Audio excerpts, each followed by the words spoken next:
Hola, saludos, muchas bendiciones. Hoy traigo el tema del diseño del hombre y la mujer, lo que fue concebido, ese diseño original del Señor y lo que se ha convertido o lo que es hoy en día manifestado en la violencia que se vive entre el hombre y la mujer.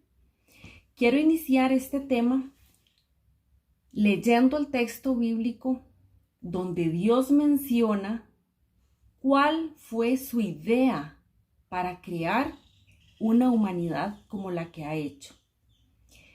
Nos relata el Génesis. Y dijo Dios: hagamos al ser humano a nuestra imagen y semejanza, que tenga dominio sobre los peces, sobre las aves, los animales domésticos y los salvajes, los reptiles. Y Dios creó al ser humano a su imagen, lo creó a imagen de Dios. Hombre y mujer los creó. Y los bendijo con estas palabras: sean fructíferos y multiplíquense, llenen la tierra y sométanla, dominen las aves, los peces, etc. Continúa el relato del Génesis hablando de lo que Dios concibió para la creación y de un propósito que le dio. Acá vemos, lo primero es que fueron el hombre y la mujer, aquí le llama esta versión el ser humano, fueron creados bajo la imagen y la semejanza del Señor. Quiere decir esto que son iguales en condición e iguales en valor. Ya, dejando esto, lo ponemos acá como un precedente para todo lo que vamos a conversar con respecto a el diseño de cada uno en su particularidad y lo que son los roles. Pero sobre esto está el valor, la dignidad y podemos decirlo que la identidad del ser humano, hombre y mujer, en igualdad de condiciones. Y así sucedió. Dios miró todo lo que había hecho y consideró que era muy bueno toda la creación, tanto lo que hizo a nivel de creación de naturaleza, de animales, como el ser humano. Podemos notar acá un modelo de igualdad y complementariedad en la cual ambos crecen y se desarrollan en armonía bajo un mismo propósito, que es hacer la voluntad de su creador. Vemos que Dios les dice: multiplíquense y sojuzguen la tierra. Vemos que Dios da mandatos, da labores, da roles para el ser humano. Hombre y mujer somos creados a imagen y semejanza de Dios, por tanto tenemos igual valor para Él. Y esto en el Nuevo Testamento lo vamos a ver en los textos, en donde se nos dice que somos iguales para el Señor y que en Cristo Jesús somos iguales. Ya no hay diferencia.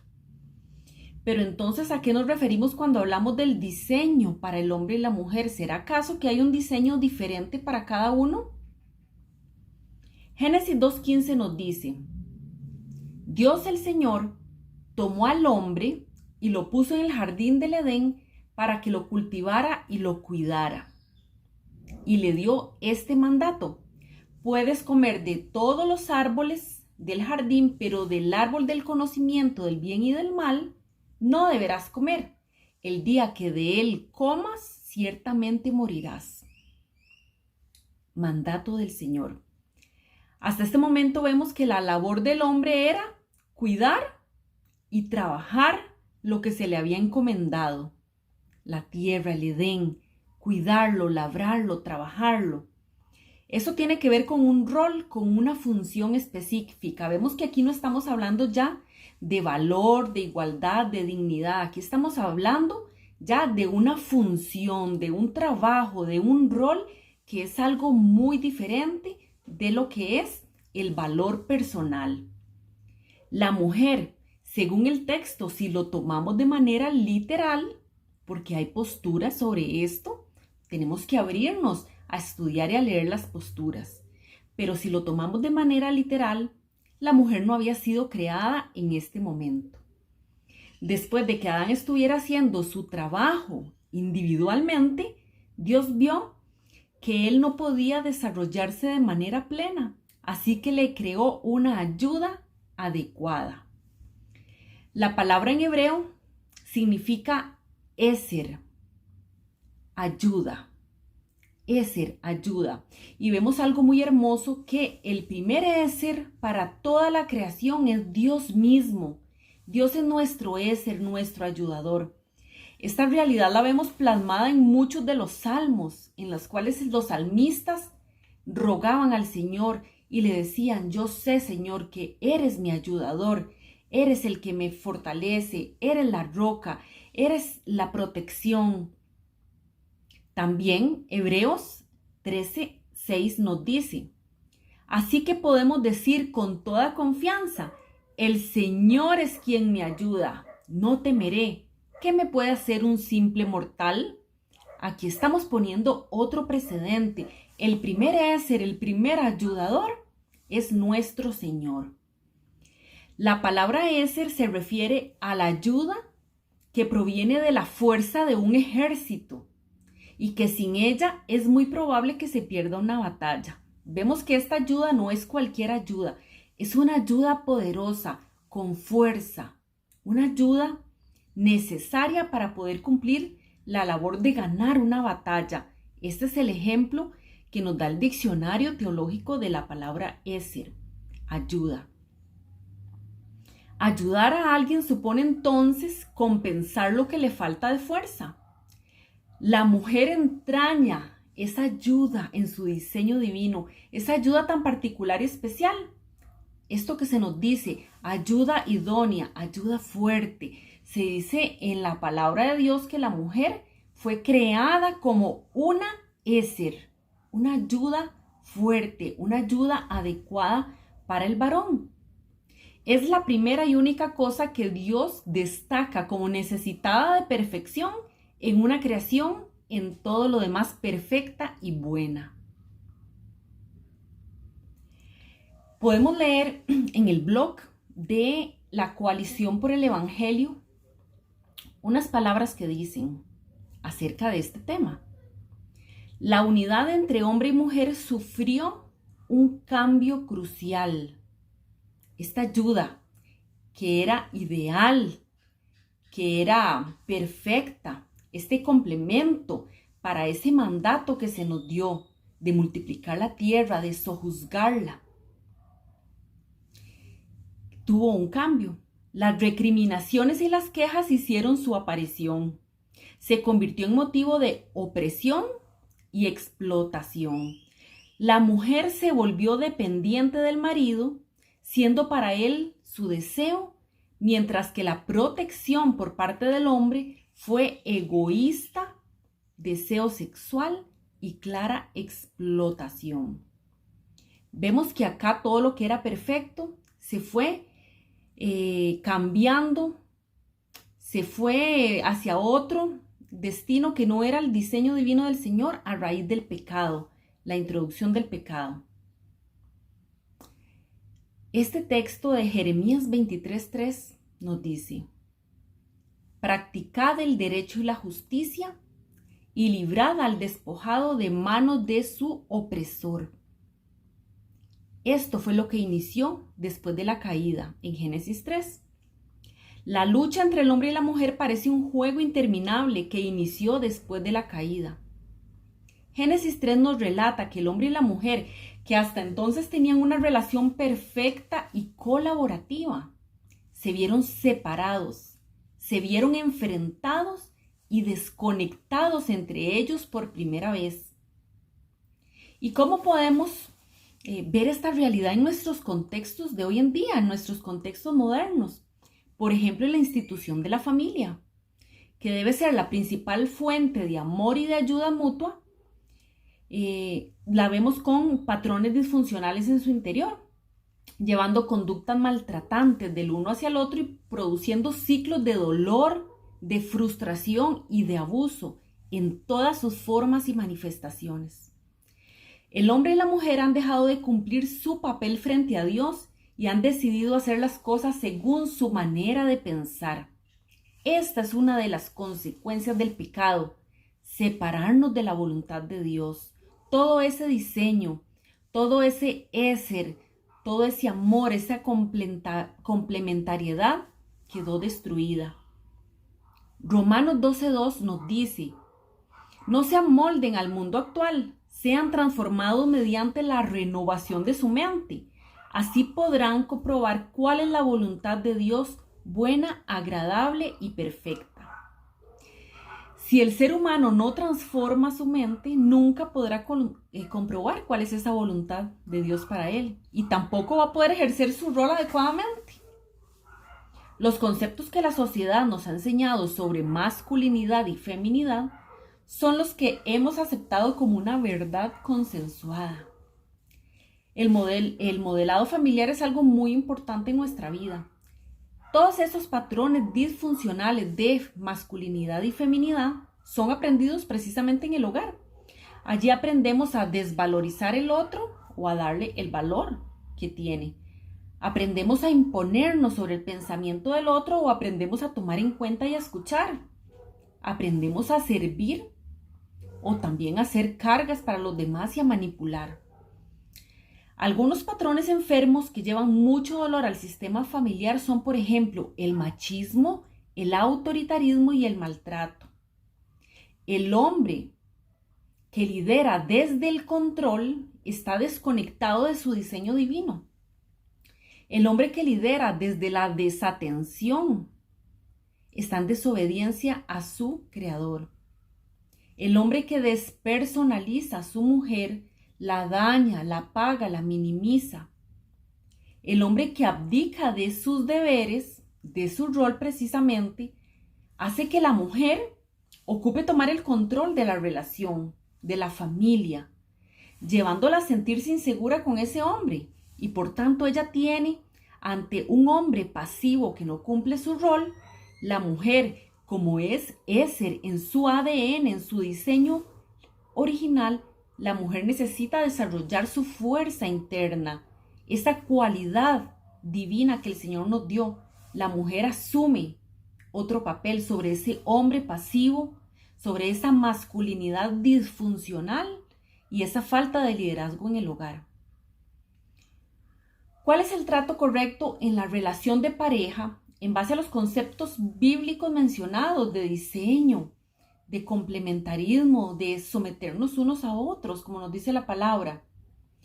¿Cuál es la relación correcta de manera que la familia y la sociedad tengan menos sufrimiento y menos dolor a causa de tanta disfuncionalidad y tanta violencia? Efesios 5:21 nos dice: sométanse unos a otros por reverencia a Cristo. El sometimiento bíblico tiene que ver con hacer cada quien el rol designado por Dios y respetar esa función por amor a Cristo. No tiene nada que ver con imposición, el maltrato, ni el uso de la fuerza, ni la autoridad. La cultura ha malinterpretado a Dios y por ende su voluntad. Dios es un Dios de orden. Colosenses 1:18 nos dice: Cristo es la cabeza de la iglesia, que es su cuerpo. Él dio comienzo a todo y fue el primero en resucitar de la muerte. Entonces, Él es el más importante en todo sentido. Ahora, 1 Corintios 11:3 nos da otra información. Pero quiero que sepan que la cabeza de todo hombre es Cristo. Y la cabeza de la mujer es el hombre. Y la cabeza de Cristo es Dios. Dios es un Dios de orden. ¿Qué significa esta declaración de cabeza? Simplemente es un orden de responsabilidad. Responsabilidad. Recordemos que Dios, cuando Eva es engañada por la serpiente y cae en pecado y ella viene y convence a su esposo de que peque también, el Señor llama a Adán, no la llama a ella, lo llama a él, que se le había dado a él justamente el mandato, lo llama para una rendición de cuentas. Adán era el responsable de su mujer. Entonces, en ese sentido, Cristo cuida, ama, se entrega, es responsable de su iglesia, la nutre, le enseña, le modela liderazgo de servicio. Al hombre se le dio ese modelo también. Él debe cuidar, amar, nutrir, responsabilizarse por la mujer, porque la mujer es su gloria, dice Pablo, inspirado por el Espíritu Santo, en 1 Corintios 11:7. A la mujer se le capacitó con la fuerza de un ejército para realizar un trabajo junto a su hombre. Así es. Ella es una ayuda perfecta para el varón. Por eso es que el matrimonio se trata de un pacto de compañerismo, en el cual cada uno hace lo que le corresponde y ambos caminan juntos en la voluntad del Señor. En muchos ámbitos religiosos, desgraciadamente, se malentiende el tema de ser cabeza, lo cual es un indicativo de Dios, y ese indicativo de Dios no necesita que lo malinterpreten. Por ejemplo, se ha llegado a pensar que ser cabeza tiene que ver con dominio, con mandar, el que manda en la casa, el que manda en el trabajo, el que manda en un puesto de poder y a la vez somete a los demás. Absolutamente no es así.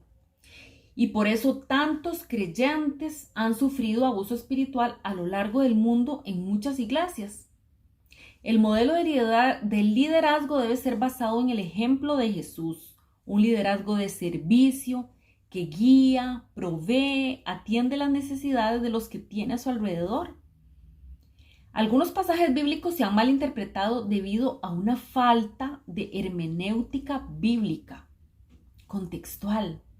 Muchos de ellos son difíciles de entender, muchos pasajes que se refieren a estos temas, como bien nos lo dijo Pedro en su segunda carta.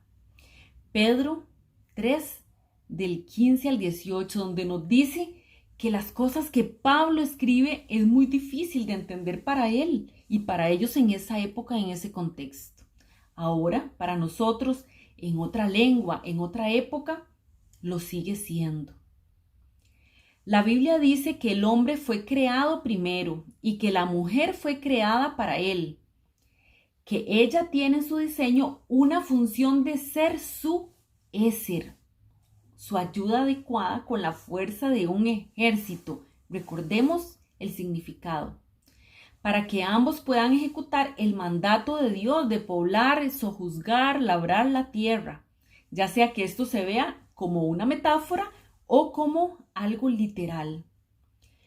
Comprendemos el poco valor que la mujer tuvo y continúa teniendo en muchas culturas. Esto ha llegado incluso a la iglesia de hoy en día y ha permeado muchas áreas de la iglesia en su manera de ver la administración de la iglesia.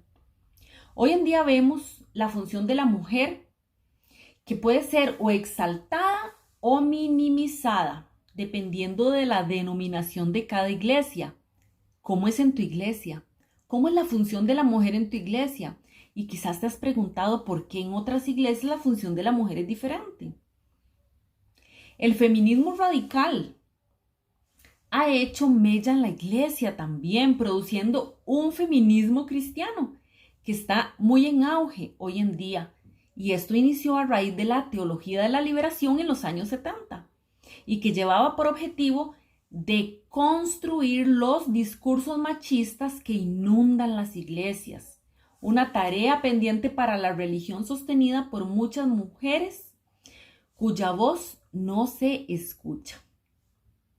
Partiendo de esta realidad, muchas teólogas como Margarita Pintos, Beatriz Melano y otras, y algunos teólogos también varones, han dado diferentes interpretaciones de ciertas doctrinas diferentes de las tradicionales. Y todas ellas tienen que ver con el liderazgo, con la administración de la iglesia y con los puestos de poder. ¿Cuál es mi postura? Dios crea, Dios da dones, da talentos y promueve momentos para que las mujeres puedan dar lo mejor de sí y se desenvuelvan según su diseño divino. Ser es ser. Debemos volver al amor hacia el prójimo, la gracia de Dios para servir y una mayordomía sana, en donde no se violente la dignidad ni el valor del otro. Debemos renovar la mente para este proceso. Así que acá debemos hacer un énfasis en la educación de estos temas tan importantes. La palabra de Dios nos dice: pero Jesús, llamándolos junto a sí, les dijo: ¿sabéis que los gobernantes de los gentiles se enseñorean de ellos y que los grandes ejercen autoridad sobre ellos? No ha de ser así entre vosotros, sino que el que quiera entre vosotros llegar a ser grande, será vuestro servidor, y el que quiera entre vosotros ser el primero, será vuestro siervo. Así como el Hijo del Hombre vino, no para ser servido, sino para servir y para dar su vida en rescate por muchos. Hermosa palabra que nos da Jesús y un ejemplo. ¿Qué quiero decir con todo esto? Existen en la iglesia diferentes interpretaciones bíblicas. Existen doctrinas que se han hecho acerca de esto. Algunas más tradicionales, más conservadoras, otras más liberales. Dependiendo de cómo usted ha sido enseñado en su iglesia, de los libros y de los maestros que usted ha tenido, así usted puede ir construyendo su perspectiva sobre estos temas del valor del hombre y la mujer. ¿Nos complementamos o somos completamente iguales? ¿Hay complementariedad o hay simetría? ¿Cómo se ve el liderazgo? ¿Qué significa ser una cabeza? ¿Qué significa el concepto de someternos unos a otros? ¿O de que el hombre es la cabeza de la mujer y la mujer debe someterse a su esposo en todo? ¿Qué significa? Bueno, yo los invito a que puedan hacer una reflexión, que busquen por ustedes mismos para que el Espíritu Santo sea quien les convenza en su mente y en su corazón acerca de estos temas. Pero recuerden, hay verdades que no cambian. Dios nos creó y en su diseño original dijo que todo era muy bueno. Así que dirijámonos al Señor y pidámosle en medio de esta sociedad moderna llena de violencia, de maltrato, de abuso hacia la mujer principalmente, que nos enseñe a cambiar las conductas abusivas de nuestros contextos, de nuestras familias, de nuestras iglesias, que podamos transformar nuestra mente para que podamos amar a Dios con todo nuestro corazón y al prójimo como a nosotros mismos, que ese es su mandamiento y en eso se resume la ley y los profetas. Bendiciones.